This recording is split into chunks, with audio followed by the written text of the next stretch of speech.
I'm going to demonstrate cutting out a cardboard box with art on it. This will cover art for one side and two-sided, which gets a little more complicated. So when I make these box structures, before I fully decorate them with art, I quite often go through several iterations of just making a blank mock-up without any art on it to prove out the die line. So this one has been built a couple times and it works successfully. So this is the structure I'm going to demonstrate with full art. So it holds the product and it glues together and it functions the way I need it to function. So once that is proven out and I have my die line, I just brought that into Illustrator and then created all the art and put that together. So I'm going to demonstrate this one, which is going to have art on both sides. This is a little bit more complex. So we have the art for the outside components and then the art for the inside panels. And what I need to do is, this is a kind of a mirrored image of that. And here's this tab, which kind of orients us. So we need to stick these two together back to back perfectly. We need these to all line up. So when I had these printed, I went to Staples, and this is a, they call it their heavyweight paper. They also have an extra heavyweight, which can be beneficial also, but I estimated that these two back to back with the twin tack material will give us a nice enough thickness so it will function like the actual board. So by getting these to line up back to back like this outside outline here has to be exactly identical. So I'm going to use that as my guide when I put these back to back and I cut them out and I do all the folds and scores that everything is going to line up. We'll do the best we can. It is, you know, hand done. There are other ways to get this printed, two-sided printing. I believe we have some equipment at the school that can do that, so that's also one way to go about it. I just think it's a little pricier, but I'll demonstrate this one with this using this technique. So what I'm going to use is, I think brand name is Twin Tack. I think this is Twin Mount, or it's Twin something, or Double Stick, whatever it is. So it's basically a huge piece of tape that has a wax covering on both sides. So you can peel off half of this and stick something to it, and then you can peel off the other side and mount that. So I'm going to use this. I'm going to peel this off. So this whole surface right now is very sticky, so I need to be very careful about how I'm going to work with this. So I'm just going to lay this here. So I'm going to be mounting, I'll just pick one of these. I'm going to mount it to the inside. So let's start with, make sure this is all going to be completely oriented in the right direction. Okay, so I think what I'll do is I'm going to put this on this way. So I am going to use this corner here as my starting point. I have to get this to line up perfectly. So I'm just going to put the corner right down on the material, and I'm going to bring this edge over and keep this perfectly straight and elevated.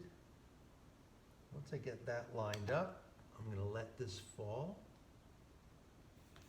and that should line up. So now I'm perfectly square on this material. And then I'm going to let that fall to that side.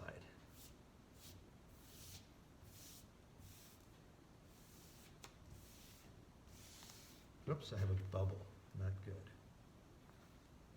I should have let the air out of that. Let's see if I can get that to come out. All right, that's a problem. Okay, let's see if I can release some of that air from the back.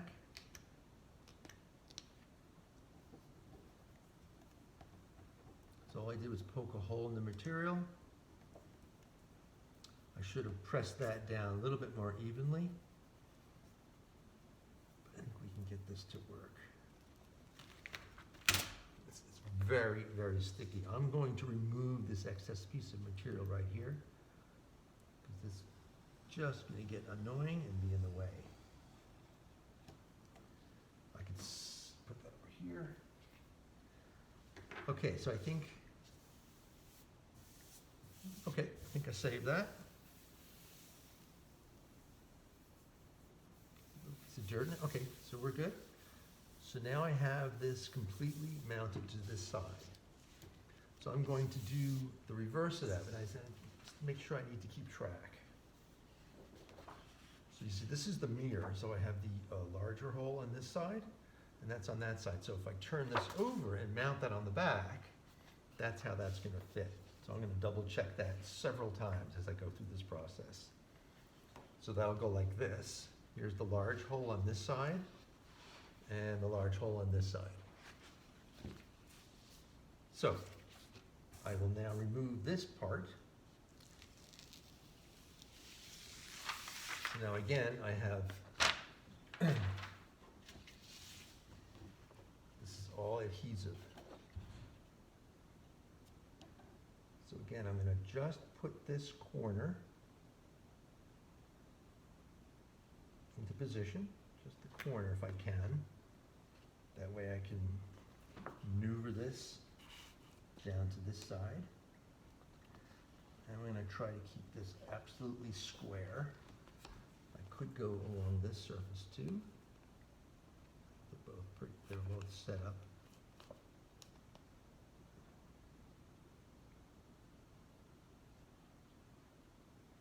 Like this. So this time I'm gonna try to be a little bit more careful, make sure I don't get any air bubbles in there.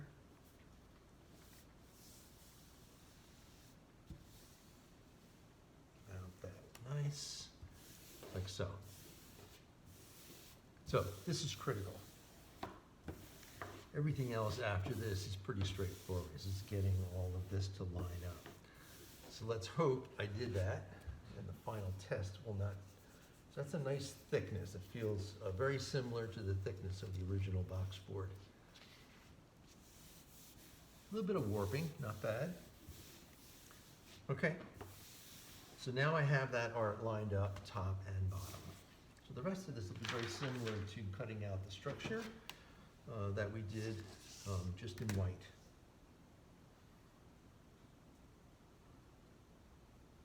Again, I'm going to just pull that in just slightly. So just give us a little bit of release right by that fold edge. Okay.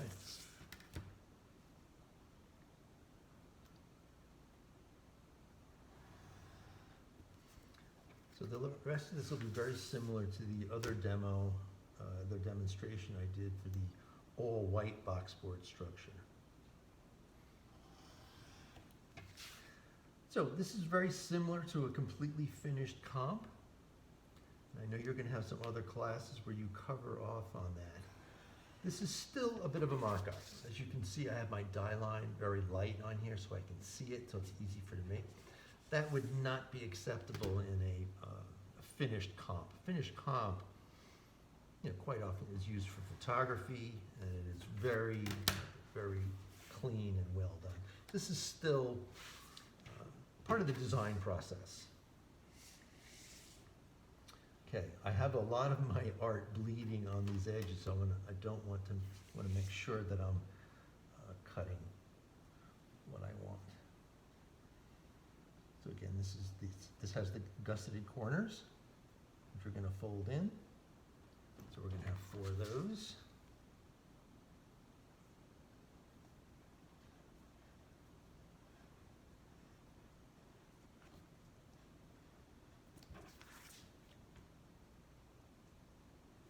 So when this comp is made, these light edges of the die line, they will be slightly visible.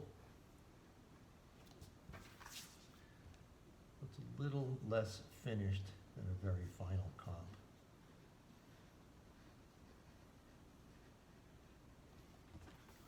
What's nice about this will demonstrate the unboxing experience and how the information is revealed as it is opened.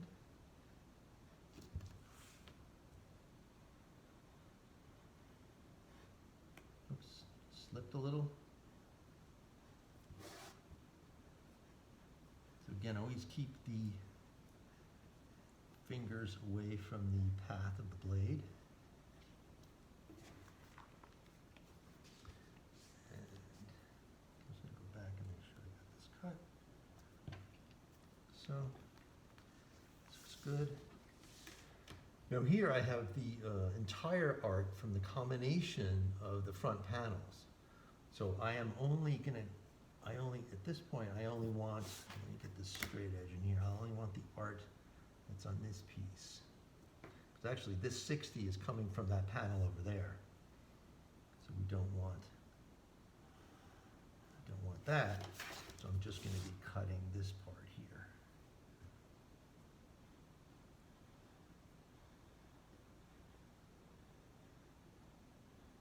So, and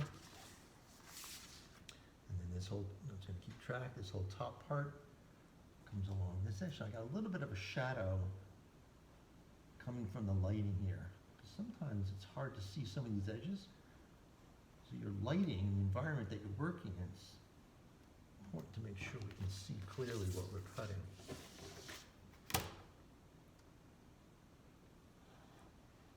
Cutting these little radiuses, I do my straights to the tangent of that curve. And when I go in there, I'll just connect those straights together.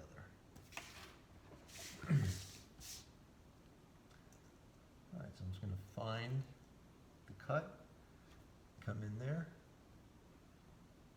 and just follow that right around to the other straight.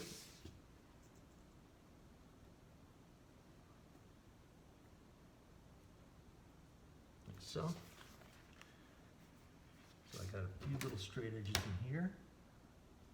Let's get those clean.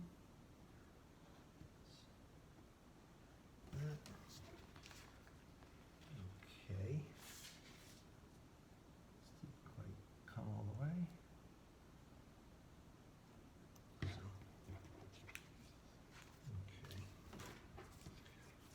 So the moment of truth is, this side looks pretty good. It's my glue flat, not bad. Everything, oops, I'm slightly off here. Huh. So that means everything's going to be a little bit off on this edge. It didn't quite line up. And that's because I didn't adhere those perfectly together. This is just a poorly cut edge.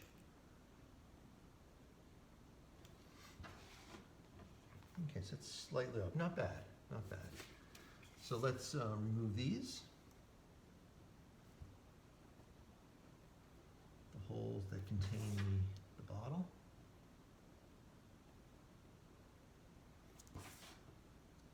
I am being a little hasty, so this video doesn't go on for too long.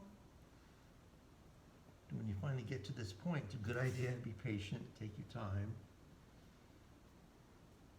A slip up on a cut here could just ruin the whole comp.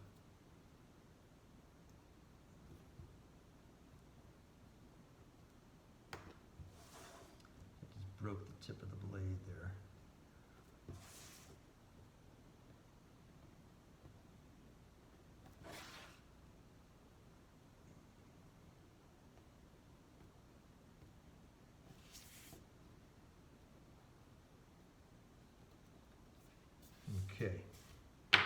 Okay, not bad. It's not perfect, but that'll be good. So now I have my complete blank. This white area is the back of the box. We didn't have art for that, so we're going to let that go. And so the next part is the scoring. So this would be very similar to scoring that we did on the white sample that we made. And like I had mentioned, oh, I have one more cut here I forgot to do. This little reveal here for the tab.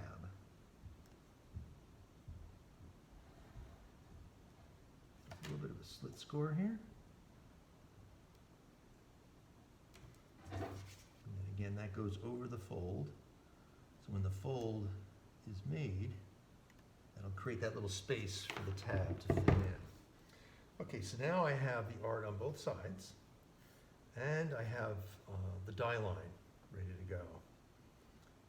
like I had mentioned the other one, I'm going to use the scoreboard. The scoreboard imitates, the steel rule here, imitates how a real die cut is made. A blunt edge like this, that's soft, will go into the cardboard and make a dent. But a steel rule just like this for the outside part will actually cut the material, and it all happens at one time. It's just one movement and a die cuts and scores all at once. And the poundage on that is very strong, the pressure on that, so it makes really nice folds. So we're going to try to imitate that. I am going to pick the inside to make these scores because we want the bead, and I'll show how that works here, similar to how I did the other one. So when you rub on the scoreboard, we're going to make an embossed part here and a dent on the other side. And I'm going to use this wooden dowel that had been sculpted on the end here. This one's been around a little while, so it's a little beat up, but it's got a little groove in the end there. And then when I run that on here, I create that nice little dent. And I'm going to try not to damage my color. Try to keep that as clean as possible. So this is holding up pretty well. So let's make sure. Keep that nice and clean. Okay, so it's going to show. So on this fold, what's happening is we now have a dent, an embossed area on this side, and then we have the bump on this side. So what's happening is when I fold this, this dent, this bump on the inside is going to want to collapse. The outside is going to want to roll nicely and hopefully not break. Break being snapping the color. So we need to roll that over as nice as we can. Again, this is by hand, so we're going to take our time to get that bead to roll nicely. And I'm going to hyperextend those folds. You can see how this little die cut area has created a nice little space in there. So now the material rolls to the inside and it allows the outside to be nice and clean. It's a nice soft edge, no breaking of color. We don't want to see the white board or the white paper coming through this. That actually worked pretty nicely right there. Okay, so that'll happen for the whole entire rest of the structure. So we're going to score. Also need to be careful. I'm trying not to damage the color.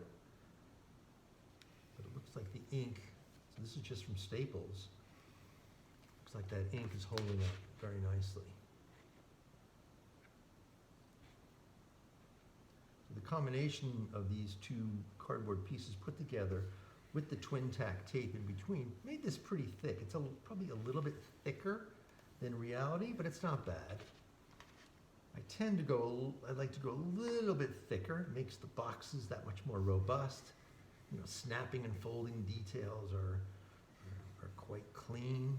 Sometimes when it's too thin, the box feels a bit frail, even though that might be the actual point size of the board. So it's nice to go a little thicker.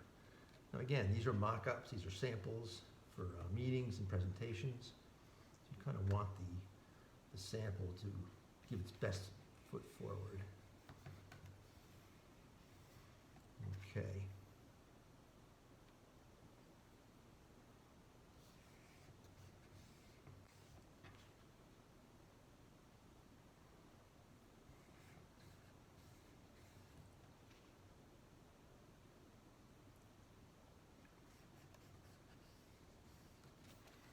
Okay, just about there.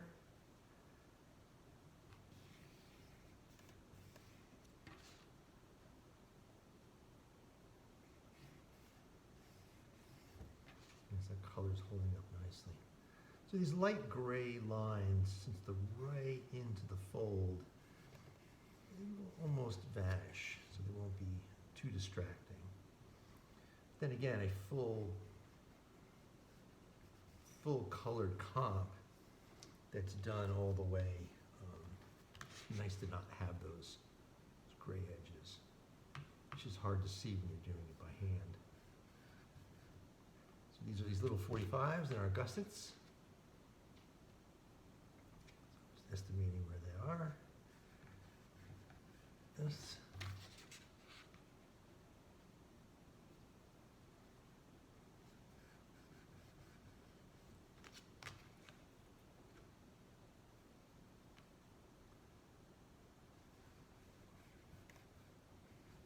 Okay. So, just want to make sure I have everything done. Everything looks nice. So now again, I'm going to take these folds, and let's call that hyperextending them, so folding them all the way over and really pressing that crease down. Because again, we're trying to imitate the pressure of the full die, which is a lot of poundage. It's quite strong.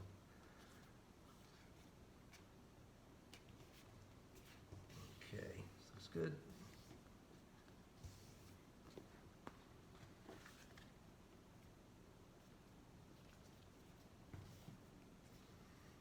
So this process is not imitating foils and reflective components. I think there are some reflective pieces on here. So this is kind of just a dry run to give an idea of the color layout and the presentation of the information.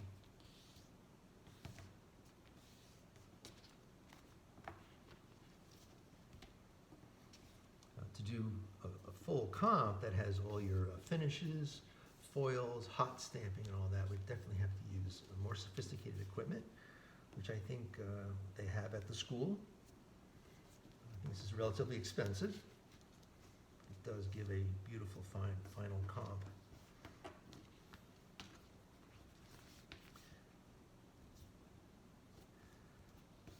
Okay, so I got these edges a little bit close to the fold. It's not too bad. Like I had mentioned before, I usually try to trim that back a little bit. It's a little tight, but I think we'll be okay. I never did leave this little fold here. It's not ideal, but it's okay. I'm gonna be fine for this mock-up. I keep meaning to, what I could do is cut a little notch out of here to keep that nice and clean.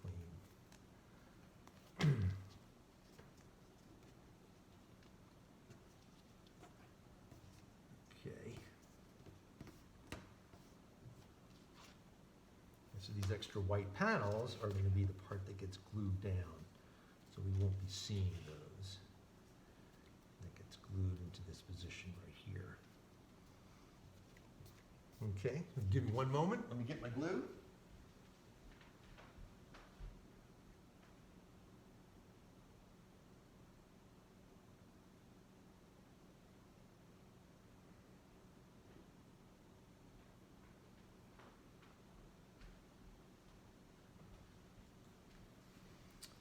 Okay, so we're going to glue these tabs over. I'm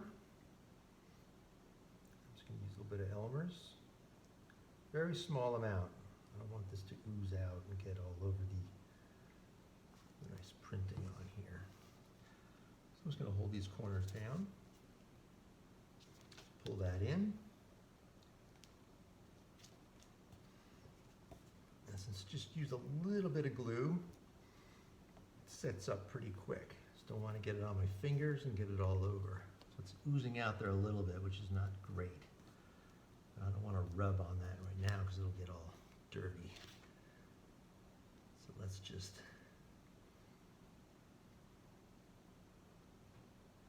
sort of leave that like that so there's no pressure on it. Keep that down. And then we'll do the same thing here on the top part. Make some little adjustments here.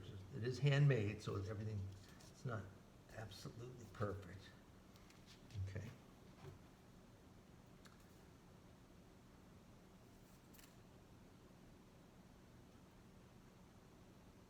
So, a little bit here. Oops, that part just broke off. It's probably because of the ink is making this glue seam not hold as well as it should. The ink is creating a finish on the material that is preventing the glue from adhering. So we just hold that down so I don't want to make it too long.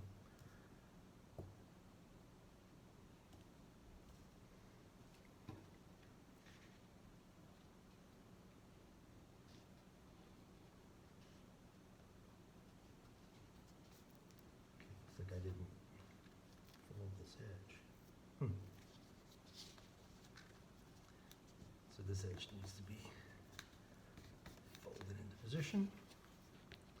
You can see that the ink is getting in the way. So let's just hold that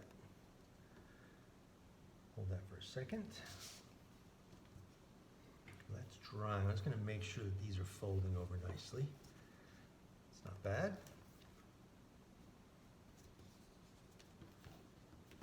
Yep, it's folding nice. Okay, so this is how this would be set up in a production situation. Again, this is a gluing, what they call is the tube. It's the first, it's the manufacturer's glue area. So in production, before it gets to fulfillment, these tabs would be folded over and glued, and then this whole structure laying flat would be stacked up and sent to the fulfillment. Because quite often where the box is made is not in the same location as where it is fulfilled. Fulfillment being putting the product in it, putting the inserts, and the other adjustments that happen before the package is assembled. So let's see if these are going to hold. I might have to use a different kind of glue. Not sure if this is going to hold. Looks pretty good.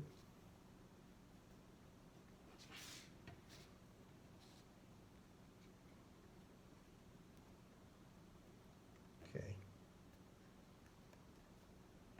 Not bad. Fold that over. So again, the combination of these two pieces of printed board with the twin tack, it's a little thick. It's a little robust for what it is. So now we have these gusseted corners. You can see how they fold in on themselves to the inside. So I'm just going to get that to fold nice, pushing that in.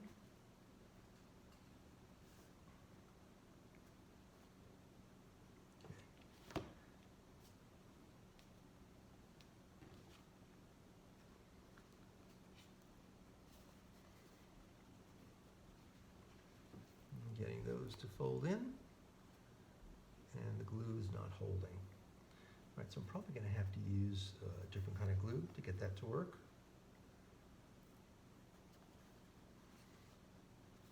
I didn't anticipate the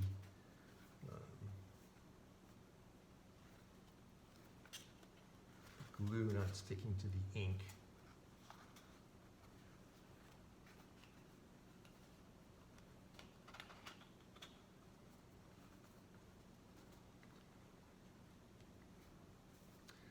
So that's the assembly of the carton. Again, kind of hyperfold, meaning folding over further than that actually needs to go to keep that nice and clean. And then that's the structure. So the flaps would come out, the whole box would open, and I have to work on these glue flaps, but it would hold the product inside. Okay, so that's the process in setting up a structure. And that's with printing on both sides. It's a little complicated lining out. Printing on one side would be very similar, and it'd be a lot easier. You just have to lay the art on one side.